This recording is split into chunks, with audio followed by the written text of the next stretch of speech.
Hello guys, welcome to another episode of Locker Room. This is me Abhinay and this is Chari. So ఈరోజు కొద్దిగా ఒక different type of video చేద్దాం అనుకుంటున్నాం. ఇలాంటి video ఎప్పుడు మేము చేయలేదు. సో ఆల్రెడీ T20 వరల్డ్ కప్కి స్క్వాడ్ అనేది వచ్చేసి చాలా వీక్స్ అయ్యింది ఆల్రెడీ. కానీ మనం డిఫెండింగ్ ఛాంపియన్స్ ఇప్పుడు. సో అప్పుడు మనం అన్బీటెన్గా వరల్డ్ కప్ కొట్టాం. ఓకే, అండ్ లాస్ట్ టైం మనం మాట్లాడుతున్నప్పుడు మనం T20 వరల్డ్ కప్ స్క్వాడ్ చూసి అరే ఇది ఇంత పర్ఫెక్ట్గా ఉంది అనుకున్నాం. So literally we have 2 perfect squads. So ఈ 2 స్క్వాడ్స్లో వీ వాంటెడ్ టు సీ ఏం చేంజెస్ అంటే ఏం చేంజెస్ వచ్చినాయి అంటే not only in terms of just okay ఈ ప్లేయర్స్ బదులు ఆ ప్లేయర్స్ అని అంతేకాదు, ఇంకా డీప్గా వెళ్ళి టు అండర్స్టాండ్ యూనో అప్పుడు సిచ్యువేషన్స్ ఏంటి, ఇప్పుడు మన సిచ్యువేషన్ ఏంటి, అప్పుడు మన ప్లేయింగ్ స్టైల్ ఏంటి అనేది కూడా ఒకసారి చూసి we wanted to do a sort of analysis. Also మనకి అప్పుడు we played in USA and West Indies, ఇప్పుడు సబ్ కాంటినెంట్లో ఇండియా అండ్ శ్రీలంకలో ఆడుతున్నాం కాబట్టి కండిషన్స్ ప్రకారం ఏమన్నా మార్చారా స్క్వాడ్ని, ఎలాంటి స్పెషలిస్ట్ని తీసుకొచ్చారు, ఎలాంటి ప్లేయర్స్ని తీసుకొచ్చారని మొత్తం మాట్లాడుకుంటాం. మీలో మమ్మల్ని ఎవరన్నా కొత్తగా చూస్తుంటే మాత్రం this is locker room, A Telugu sports conversational podcast. ఇక్కడ క్రికెటే కాదు డిఫరెంట్ స్పోర్ట్స్ గురించి మాట్లాడుకుంటాం. సో మీకు స్పోర్ట్స్ నచ్చితే మాత్రం this is the place for you. Subscribe చేసుకోండి, లైక్ కూడా కొట్టేసేయండి. ఇక లేట్ చేయకుండా 2024 versus 2026 India men T20 squad గురించి మాట్లాడేసుకుందాం. First things first, 2024 squad it is a mix of like experience and young talent ఉంటుంది. మొత్తం మంచి మంచి క్రేజీ మిక్స్ అది. సో నాకు ఆ స్క్వాడ్ చాలా ఇష్టం పర్సనల్లీ. అండ్ అందులో మనం చూస్తే ఇప్పుడు ఆ స్క్వాడ్ గురించి మాట్లాడుకుంటే ఓపెనింగ్ మనకి విరాట్ కోహ్లీ, రోహిత్ శర్మ చేసేవారు. తర్వాత రిషబ్ పంత్ ఉండే కొన్ని మ్యాచ్లకి. తర్వాత సూర్యకుమార్ యాదవ్, ఆబ్వియస్లీ ఇప్పుడు కూడా సూర్యకుమార్ యాదవ్ ఇస్ దేర్. తర్వాత దుబే పాండ్యా, అక్షర్ పటేల్, దుబే పాండ్యా వీళ్ళందరూ వచ్చేవారు. స్పెషలిస్ట్ స్పిన్నర్ కుల్దీప్ యాదవ్ ఉండే, చాహల్ బ్యాకప్ కింద ఉండే. తర్వాత హర్షదీప్ సింగ్, జస్ప్రీత్ బుమ్రా, హార్దిక్ పాండ్యా వీళ్ళు ముగ్గురు పేస్ చూసుకునేవారు. ఇంకా వీళ్ళు కాకుండా సంజు శాంసన్ ఉండాడు. సంజు శాంసన్ ఒక్క మ్యాచ్ కూడా ఆడలేదు కదా, ఐ డోంట్ థింక్ ఆడలేదు 2024 వరల్డ్ కప్ లో ఆడలేదు. మన జడేజా ఆల్సో, జడ్డు ఉండే, జడ్డు వాజ్ దేర్. తర్వాత చాహల్ కూడా ఒక మ్యాచ్ ఆడలేదు నాకు తెలిసి. సిరాజ్ ఆడాడు, but Siraj also was one of the pacers. So ఈ వరల్డ్ కప్ స్క్వాడ్ అలా ఉండింది. నేను నిన్ను అడుగుతా, ఇప్పుడు ఆ వరల్డ్ కప్ స్క్వాడ్లో 2024 వరల్డ్ కప్ మనం గెలవడానికి అండ్ నీకు ఏ డిపార్ట్మెంట్ బాగా పర్ఫామ్ చేసింది? Who was the main reason? ఒక ముగ్గురు ప్లేయర్స్ని చెప్పు, వాళ్ళు లేకపోతే మనం కొట్టేవాళ్ళం కాదేమో. అంటే ఆబ్వియస్లీ టీం అంతా ఆడింది కాబట్టి గెలిచాం. సో ఇద్దరు చెప్తాను. మోస్ట్ అందులో అంటే చాలా మంది ఉంది. మోస్ట్ ఎందుకంటే ఒక మెట్టు కొంచెం ఎక్కువ పర్ఫామ్ చేశారు. I can say is Bumrah and Arshdeep. Definitely వాళ్ళే. బికాజ్ సరే Bumrah and Arshdeep okay, we know why. Bumrah ఇద్దరు పవర్ ప్లేలో వేసి బాగా చేశారు.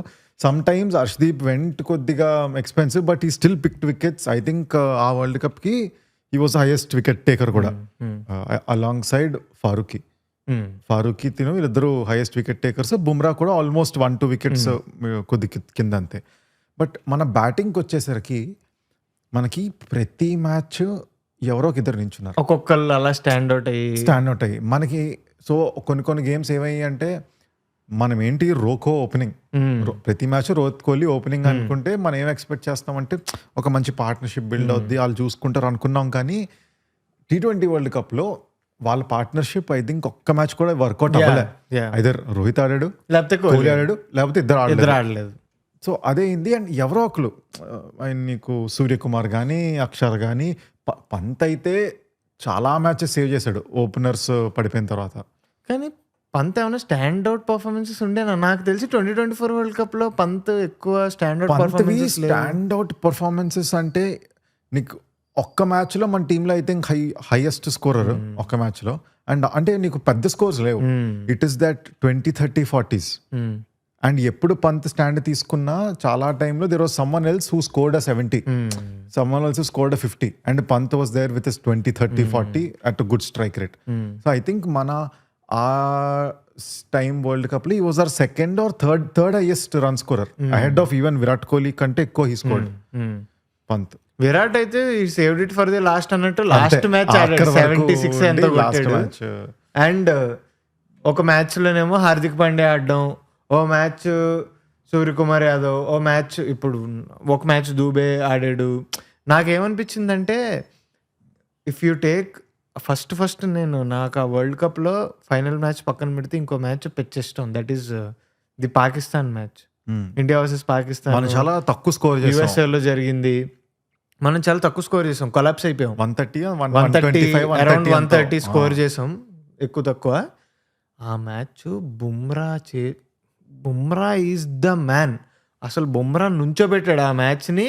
అలా పాకిస్తాన్ అంటే లిటరలీ ఒక ఆరాతో నేను లాగేస్తాను రా, ఒక ప్లేయర్కి భయపడి మ్యాచ్ ఇచ్చేస్తారు, ఒక ప్లేయర్కి భయపడి చోక్ అవుతారు అన్న చూసింది నేను నిజంగా ఆ మ్యాచ్లోనే రా. వాళ్ళు 11 అవర్స్ వరకు 11-12 అవర్స్ వరకు దేవర్ క్రూజింగ్. అప్పుడు వచ్చాడు రా బుమ్రా అంటే లైక్ క్విక్ టర్మ్స్లో వికెట్లు తీయడం. నాకు ఇంకా బాగా గుర్తు, రిజ్వాన్ వికెట్ ఉంటుంది, రిజ్వాన్ ఆ ఓవర్ ఆడితే కొట్టేవాడేమో. రిజ్వాన్ ఏం చేస్తాడు, అటాక్ చేద్దాం అని చెప్పి అక్రాస్ ది లైన్ ఒక స్లాగ్ స్వీప్ ఆడదామని ట్రై చేస్తాడు, బౌల్డ్ అయిపోతాడు. ఒక విజువల్ కూడా ఉంటుంది, మొత్తం స్టేడియం స్టాండ్ అంతా లేస్తుంది రిజ్వాన్ అవుట్ అవగానే. అసలు ఆ ఓవర్స్ బుమ్రా ఏదైతే ఓవర్స్ వేసాడో అబ్సల్యూట్ గోల్డ్. అక్కడ నువ్వు చెప్పిన ఇంకొక ప్లేయర్, అక్కడ ఇంకొక ప్లేయర్ ఏంటి, మన హర్షదీప్ సింగ్ ఏం చేసేవాడు, బుమ్రా నొక్కితే ఇంకో సైడ్ నుంచి వచ్చి మేబీ దబాతాం అనేవాడు అనమాట. నీట్గా అసలు ఎప్పుడన్నా బ్యాటింగ్ పార్ట్నర్షిప్స్ అంటాం కానీ బౌలింగ్ పార్ట్నర్షిప్స్ ఆర్ ఎవ్రీథింగ్. చాలా, ఎందుకంటే ఒక బౌలర్ నొక్కింది ఇంకో బౌలర్ కంటైన్ చేసుకుంటూ వచ్చాడు అనుకో, వికెట్లు ఆబ్వియస్లీ పడతాయి. నువ్వు 2 ends నుంచి స్కోర్ చేయకపోతే పడతాయి కదా. అండ్ నీకు ఇద్దరు బౌలర్స్ నుంచి ఉంటే that is almost half your game. అంతే, ఒడియాలో అంటే అర్థం చేసుకోవచ్చు, బట్ ఇక్కడ నీకు హాఫ్ యువర్ గేమ్ మొత్తం. ఐ థింక్ అప్పుడు పాకిస్తాన్ కూడా వాళ్ళు ఆల్అౌట్ కూడా అవ్వలేదు, వాళ్ళకు 3-4 వికెట్లు ఉన్నాయి, అయినా సరే they played the entire 20 overs without even chasing ఇంత చిన్న స్కోర్. వాళ్ళు అదేలే మధ్యలో మిడిల్ ఓవర్స్ లో బుమ్రా ఘోరమైన ప్రెషర్ పెట్టాడు. చాలా కష్టం. ఇఫ్ యూ నువ్వు ఒక టీవీని మొత్తం ఆల్అౌట్ చేసావంటే ఓకే అనుకోవచ్చు, దట్ ఈస్ వెరీ గుడ్ అని. బట్ నువ్వు వాళ్ళ చేతిలో వికెట్స్ ఉన్నా నువ్వు వాళ్ళని కొట్టనివ్వలేదంటే that is next level defending. Exactly. So ఇప్పుడు ఒక్కొక్క ఈ టీంలో ఇప్పుడు T20 స్క్వాడ్లో మనకి ఒక్కొక్కరికి ఒక్కొక్క రోల్ అనేది ఉంటుంది. సో ఇప్పుడు Rohit and Kohli they were the openers, వాళ్ళు మంచి స్టార్ట్ ఇవ్వాలి. తర్వాత పంత్, సూర్యకుమార్ యాదవ్ వీళ్ళు మిడిల్ ఆర్డర్, తర్వాత అక్షర్, జడ్డు, పాండ్యా ఫినిషర్స్, దూబే ఇలా సెట్ చేశారు కదా. ఇప్పుడు దీన్ని మనం 2026 స్క్వాడ్తో కంపేర్ చేయడానికి ట్రై చేద్దాం. And we have to keep in mind that 2026 అనేది సబ్ కాంటినెంట్లో జరుగుతుంది. సో ఆబ్వియస్లీ మన పిచ్చెస్ మీద జరుగుతుంది కాబట్టి కొంచెం స్పిన్నింగ్ ఆల్రౌండర్స్ కొంచెం ఎక్కువ మంది ఉంటారు ఆబ్వియస్లీ. ఇప్పుడు 5 bowlers ఉన్నారు అంటే 3 spinners ఉండొచ్చు, ఆర్ 2 pacers అలా చూసుకుంటారు. బట్ ఇప్పుడు మనం చూస్తే Rohit Kohli, what is the major difference that you're seeing? Our stalwarts Rohit Sharma, Virat Kohli, Ravindra Jadeja ముగ్గురు లేరు. ముగ్గురు ఫైనల్ మ్యాచ్ అయిపోయిన తర్వాత రిటైర్ అయిపోయారు. అప్పుడు Yashasvi Jaiswal was the backup opener. ఇప్పుడు let us see who filled their shoes. Okay, opener ఇప్పుడు రోహిత్, కోహ్లీ. ఇప్పుడు ఓపెనింగ్ మనకి ఎవరు చేస్తారు అనుకుంటున్నాం? అభిషేక్, సంజునే మోస్ట్ లైక్లీ వాళ్ళే చేస్తారని అనుకుంటున్నాను. బికాజ్ ముందు వరకు గిల్ ఆడాడు, గిల్ ఆల్సో స్క్వాడ్ లో లేడు కాబట్టి. ఐ థింక్ 2024లో గిల్ బెంచ్ మీద ఉన్నాడు. గిల్ అంటే అదే ఈ రిప్లేస్మెంట్ రిజర్వ్ ప్లేయర్స్ లో ఉన్నాడు ఐ థింక్. బట్ ఆడలేదు అప్పుడు, అసలు స్క్వాడ్ లో లేడు. రిజర్వ్. ఇప్పుడు ఓపెనింగ్ అభిషేక్ శర్మ అండ్ సంజు శాంసన్. ఎప్పుడైతే 2024 వరల్డ్ కప్ అయిపోయిందో ఆ తర్వాత అయినా అన్ని సిరీస్లకి అభిషేక్ శర్మ వాజ్ రెగ్యులర్ కదా. చాలా చాలా మటుకు. సో అభిషేక్ శర్మ అలా వాళ్ళు పెద్దోళ్ళు బయటకు వెళ్ళగానే ఒక ఓపెనర్ కింద డోర్ అలా ఓపెన్ అయింది. అండ్ 2024 IPLలోనే ఎక్సలెంట్ గా పర్ఫామ్ చేశాడు. అప్పటి నుంచి కన్సిస్టెంట్ గా పర్ఫామ్ చేస్తున్నాడు. And Abhishek Sharma is one of that player ఏదైతే నేను ఎప్పుడు చెప్పినట్టే ఈ రోజు ఇటు నుంచున్నాడంటే ఆపోజిషన్ ఓకేరా థ్యాంక్ యూ అని చెప్పేసే ప్లేయర్ అనమాట, ఎక్స్ ఫ్యాక్టర్. అవును. ఇప్పుడు ఒక ట్రావిస్ హెడ్, ఒక ఫిల్ సాల్ట్, ఒక బట్లర్, ఇలాంటి ఒక ప్లేయర్. సో అలా అభిషేక్ శర్మ, సంజు శాంసన్. నన్ను అడిగితే personally T20 opening pair, obviously Rohit and కోహ్లీని కొట్టే పేరు లేదు, అదొక క్లాసీ పేరు. బట్ ఓపెనింగ్లో we're not going to, we're good. ఇప్పుడు కూడా వాళ్ళు లేకపోయినా సరే వీఆర్ ఇన్ గుడ్ హ్యాండ్స్ అని అయితే నాకు అనిపిస్తుంది. What do you think? నాకు అనిపిస్తుంది for the most part, but still నాకు ఎక్కడో కొద్ది ఎందుకు కొడుతుందంటే, అప్పట్లో మనకి రోహిత్ కోహ్లీ ఉన్నప్పుడు దేర్ యూస్ టు బి, వాళ్ళంతా రెక్లెస్గా కూడా ఆడేవారు కాదు. అండ్ వాళ్ళ రోల్స్ కూడా it was not only from what I understand power ప్లేలో గో స్మాష్ స్మాష్ అన్నట్టు కూడా ఉండేది కాదు. దేవర్ లైక్ మీరు ఓపెనింగ్ దిగుతున్నారు, పవర్ ప్లేస్ ఆడుతున్నారు, బట్ మీరు యాంకర్ టైప్ ప్లేయర్స్ కూడా. మీరుంటే, మీరు నిలబడితే 20 hours వరకు ఆడే ప్లేయర్, మీరు ఆడితే వెళ్తుంది అని నిలబడే, ఇది this what I feel. Okay. And దాని తర్వాత చూసుకుంటే రోహిత్ కోహ్లీ తర్వాత మనం ఒక్క మ్యాచ్లో కూడా I don't think we repeated the order. ఒక్కొక్కసారి పంత్ వచ్చాడు నంబర్ 3, ఒకసారి సూర్యకుమార్ వచ్చాడు, తర్వాత ఎప్పుడో నంబర్ 4లోనో ఎప్పుడో అక్షర్ పటేల్ వచ్చాడు పైకి. సో రోహిత్ కోహ్లీ తర్వాత నీకు యాంకర్ అన్నట్టు ఏం లేదు, మొత్తం ఫ్లోటర్స్, మొత్తం వాళ్ళు ఏదో సెట్ చేసేస్తారు, మీరు చూసుకోండి అన్నట్టే ఉండేది. సిచ్యువేషన్ బట్టి అప్పుడు సిచ్యువేషన్ బట్టి బౌలర్లు బట్టి ఉండేది. కానీ ఇప్పుడు ఏంటంటే when I see Abhishek Sharma and Sanju Samson,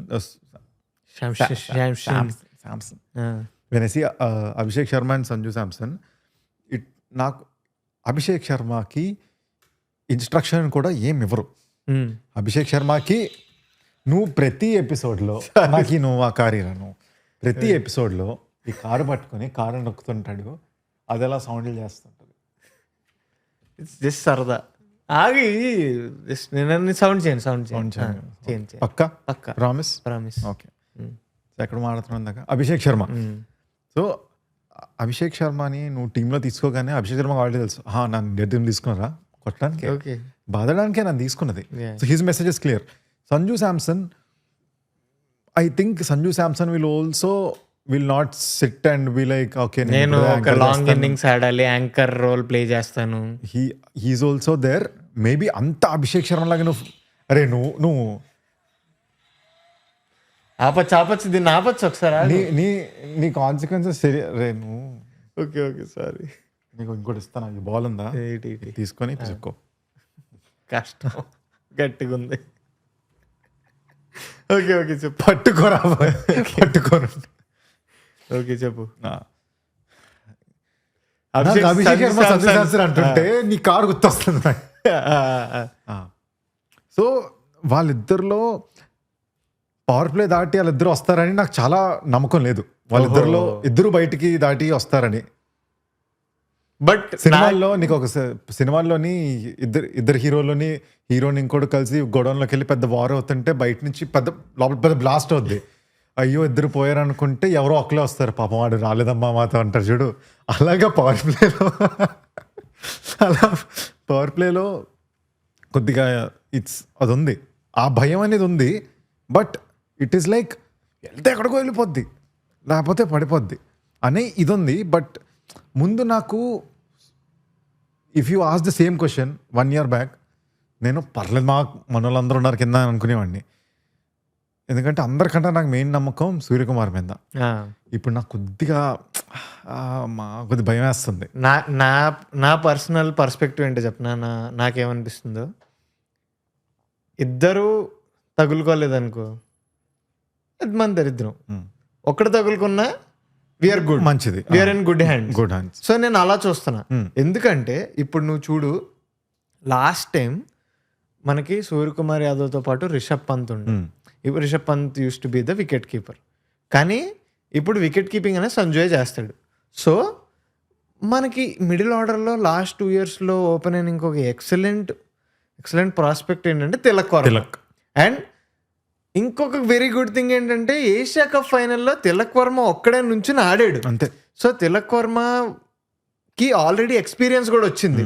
ఒక సార్ట్ ఆఫ్ ఎక్స్పీరియన్స్ డెవలప్ చేసుకున్నాడు. అండ్ ఆబ్వియస్లీ మనం ఐపీఎల్ లాంటి లీగ్స్ ఆడతాం కాబట్టి ఆ ఎక్స్పీరియన్స్ అనేది వస్తుంది. సో తిలక్ వర్మ ఉన్నాడు. అండ్ ఆబ్వియస్లీ ఎప్పుడన్నా సరే captain, the most experienced guy in the team Suryakumar Yadav ఆడాలి. సూర్యకుమార్ యాదవ్ ఆడాడు అంటే వేరే సిచ్యువేషన్. సో మిడిల్ ఆర్డర్ మొత్తం ఇప్పుడు సూర్యకుమార్ యాదవ్ అండ్ తిలక్ చేతిలోనే ఉంది. వాళ్ళు ఆడితే it will be very good. And I hope that they will play also. నాకు తిలక్ మీద చాలా నమ్మకం ఉంది. బికాజ్ తిలక్ మనకి ఇప్పుడున్న టీంలో లాస్ట్ 1 yearలో T20sలో సిచ్యువేషన్స్ కి తగ్గట్టు అడాప్ట్ అయ్యి ఆడిన player Tilak. Most adaptable and dependable player also. చాలా. సో అదొక చిన్న ధైర్యం. ఓకే అన్నావు కదా బాయ్ అని. సో ఇప్పుడు మనం ప్లేయింగ్ 11 చూసిన 2026లో like Abhishek Sharma, Sanju Samson, Tilak Varma, Suryakumar Yadav and number 5 ఎవరు వస్తారు అనుకుంటున్నాం? దూబే, అక్షర్. సో నెంబర్ 5 ఒకవేళ దూబే వచ్చాడు అనుకుందాం ఆర్ అక్షర్ వచ్చాడు అనుకుందాం. నెంబర్ 5 సిచ్యువేషన్ బట్టి డిపెండ్స్. అక్షర్ కొన్నిసార్లు పాండ్యా వచ్చి పైకి అదే అంతే. దూబే, అక్షర్, పాండ్యా అంతే కదా. సో నువ్వు వీటిలో ఏమైనా చేంజెస్ వస్తున్నావు? దూబే నీ ప్లేయింగ్ లెవెల్లో ఉంటాడా ఉండడా? ఐ డోంట్ లేకపోయినా పర్వాలేదు is what is my opinion. Okay, ఇప్పుడు దూబే లేడంటే వాషి సుందర్ని పెట్టుకుంటావా? నన్ను అడిగితే I will take a finisher only instead of a bowler. Rinku అయినా ఇట్ ఈస్ అ వెరీ కొద్దిగా డిఫరెంట్ ఒపీనియన్. బట్ ఎందుకంటే మన బౌలింగ్ చూసుకుంటే ఎవరున్నారు నీకు? 4 overs from Jasprit Bumrah, 4 overs from Harshdeep Singh, Varun Chakravarthy 4 overs ఉన్నాయి. తర్వాత నీకు Hardik Pandya will also bowl, Axar Patel will bowl. నీకు ఇంకా ఇంకొక స్పిన్ కావాలంటే అభిషేక్ శర్మ ఇంకొక ఓవర్ వేస్తాడు. వర్స్ట్ కేస్ సినారియోలో ఇప్పుడు మనం దూబేని తీసుకున్నా సరే వరుణ్ చక్రవర్తి, జస్ప్రీత్ బుమ్రా, హర్షదీప్ సింగ్ ఇంకొకళ్ళు ఉంటారు కదా. సో ఇప్పుడు మనం దూబే, అక్షర్, హార్దిక్ ముగ్గురిని తీసుకున్నా సరే 7 members అయ్యారు. సో ఆబ్వియస్లీ హర్షదీప్ సింగ్, వరుణ్ చక్రవర్తి, జస్ప్రీత్ బుమ్రాతో పాటు రింకు సింగ్ని కూడా ఆడించవచ్చు. So it's a very good team that we have now. కానీ ముందు టీంతో కంపేర్ చేస్తే మాత్రం again I will come to the same thing that Jaddu లాంటి ప్లేయర్ని మాత్రం మళ్ళీ మిస్ అవుతాం మనం. సో లైక్ ఆ ఫినిషింగ్ కేపబిలిటీస్ ఇప్పుడు ఆబ్వియస్లీ రింకు సింగ్, హార్దిక్ పాండ్యా ఇద్దరు క్రేజీ ఫినిషర్స్. వాళ్ళిద్దరూ ఆల్సో వెరీ డిపెండబుల్.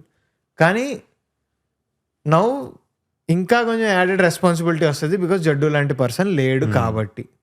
అండ్ ఇప్పుడు ఈ ఏదైతే మన ఇండియన్ సబ్ కాంటినెంట్ ఉందో ఈ సబ్ కాంటినెంట్కి ఇప్పుడు మనకు సెలెక్ట్ చేసిన team, do you think it is the best team or like what do you think? అంటే లాస్ట్ వరల్డ్ కప్తో కంపేర్ చేస్తే yes I think it is. అంటే ఈ వరల్డ్ కప్కి this is the best team that you could have taken. అది that is what I can say. ఎందుకంటే obviously నువ్వు అంతగా చూస్తే పక్కన పెట్టింది ఎవరిని? యశస్వి జైస్వాల్, శుభ్మన్ గిల్. అంతకు మించి ఎవరున్నారు? సిరాజ్ని పక్కన పెట్టారు. కానీ సిరాజ్కి నాకు తెలిసి ఉన్నా సరే గేమ్స్ వచ్చేవి కాదేమో because Harshdeep Singh and Jasprit Bumrah starters. వాళ్ళిద్దరు వెరీ ఆబ్వియస్ స్టార్టర్స్. సో వాళ్ళనే తీసుకుంటారు అని నాకు అనిపించింది. సో ఓవరాల్గా ఇప్పుడు Harshit Rana we missed man. Oh my god, అయితే రింకు సింగ్ కాదు హర్షిత్ రాణాని పెడతారు వచ్చి. Now what do you think? Yeah, I want you to tell me the playing 11 of 2026 T20 world cup. ఒక్కొక్కరు చెప్పుకుంటా. యా, అభిషేక్ శర్మ, సంజు శాంసన్, తిలక్ వర్మ, సూర్యకుమార్ యాదవ్. ప్రస్తుతానికి అక్షర్ వేసుకుందాం. అక్షర్, హార్దిక్ పాండ్యా. ఎన్ని ఫింగర్స్ ఉన్నాయి ఇంకా నీకు? ఇంకా 5 చెప్పాలి. దూబే 7. వరుణ్ చక్రవర్తి, హర్షదీప్, హర్షిత్ రాణా ఇంకా ముందు వస్తాడు. అదే వరుణ్ చక్రవర్తి, హర్షిత్ రాణా బ్యాటింగ్ చెప్తున్నాను. యాక్చువల్లీ చాలా మంచి బ్యాటర్ హర్షిత్ రాణా. చూసాం కదా, చాలా బాడాడు కదా లాస్ట్ టైం ఆడినప్పుడు. సో అదే హర్షిత్ రాణా, జస్ప్రీత్ బుమ్రా, హర్షదీప్ సింగ్, వరుణ్ చక్రవర్తి. హర్షిత్ రాణా రింకు సింగ్ మధ్యలో ఉంటుందంటావు. అంతే, బ్యాటింగ్ కావాలంటే రింకు సింగ్ని తీసుకుంటారు, బౌలింగ్ కావాలంటే హర్షిత్ రాణాని తీసుకుంటారు, రెండు కావాలంటే వాషింగ్టన్ సుందర్ని తీసుకుంటారు. అండ్ ఆల్సో వాషింగ్టన్ సుందర్కి మన వాళ్ళు ఎందుకో ఎక్కువ అలైన్ అవుతారు అంటే ఎక్కువ ఛాన్సులు ఇస్తూ ఉంటారు అని నాకు అనిపిస్తూ ఉంటుంది. But for me Washington Sundar is not a finisher. Same నేనేదో అదేదో వాషింగ్టన్ సుందరా రింకు సింగ్ అంటే రింకు సింగ్ అనే అంట. దట్ ఈస్ 9 బాల్లో 25 రన్లు కొట్టాలి, అలాంటప్పుడు నేను 8 బాల్లో 20 రన్లు కొట్టాలి. నాకు భయం పుట్టేసి అప్పుడు నాకు షివర్ అవుతుంటది వాషింగ్ చూస్తే. నేను అక్కడ కష్టంలే. I would rather have em in my test squad rather than have any day. So అది మ్యాటర్. కానీ ఇంకో క్రేజీ థింగ్ ఏంటంటే ఇప్పుడు మన మ్యాచెస్ అన్ని ఉన్నాయి కదా, మన మ్యాచెస్ అన్ని ఎక్కడ ఉన్నాయి? అహ్మదాబాద్ లో ఉంది. మిగతా ఉన్న మ్యాచ్లు అహ్మదాబాద్, ఢిల్లీ, కోల్కతా, 3 లొకేషన్లో. చెన్నైలో ఐ థింక్ తర్వాత ఎప్పుడో ఉన్నట్టుంది మన క్వాలిఫైర్స్ టైంలో, అదే నాక్అవుట్స్ టైం, ఆ టైంలో సూపర్ 8 టైంలో ఉన్నట్టుంది. సో ఇనిషియల్ గ్రూప్స్లో ఈ 3 ప్లేసుల్లో ఉన్నాయి. ఈ 3 ప్లేసుల్లో ఉన్న టీంలు మన యూఎస్ఏ, ఇంకా నమీబియా, నెదర్లాండ్స్ ఇవే. కానీ మనకున్న ఏకైక పెద్ద game or what if you call it, దాన్ని ఎలా పెద్ద గేమ్ అంటారు నాకు తెలియదు. It's no more a close context also. But నాకు ఎందుకో కొద్దిగా నాకు అటు ఇటు హాఫ్ ఎందుకుంటున్నానంటే అక్కడ అది మనం శ్రీలంకలో ఆడుతున్నాం. అది మన ప్రేమదాస స్టేడియం. దేవదాస, అదేలే ప్రేమదాస. ఆ ప్రేమదాస స్టేడియం, ప్రేమదాస స్టేడియం అదొక మినీ కాన్సార్ లాంటిది. అది బ్లాక్ సాయిల్. మనం ఎప్పుడు ఆడంరా? నేను లాస్ట్ టైం ఇండియా శ్రీలంకకి వెళ్ళలేదురా. నేను వెళ్ళలేదు, రీసెంట్గా అయితే వెళ్ళలేదు నేను. సో బాలు గిర గింగిరా గిరే సర బొంగరా నివే. ఐ థింక్ శ్రీలంక, నేను ఎక్కడో చదివాను, శ్రీలంకలో ఉన్న అన్ని స్టేడియంల కంటే మోస్ట్ యావరేజ్ లోయెస్ట్ స్కోరింగ్ ఉన్న స్టేడియం దేవదాస.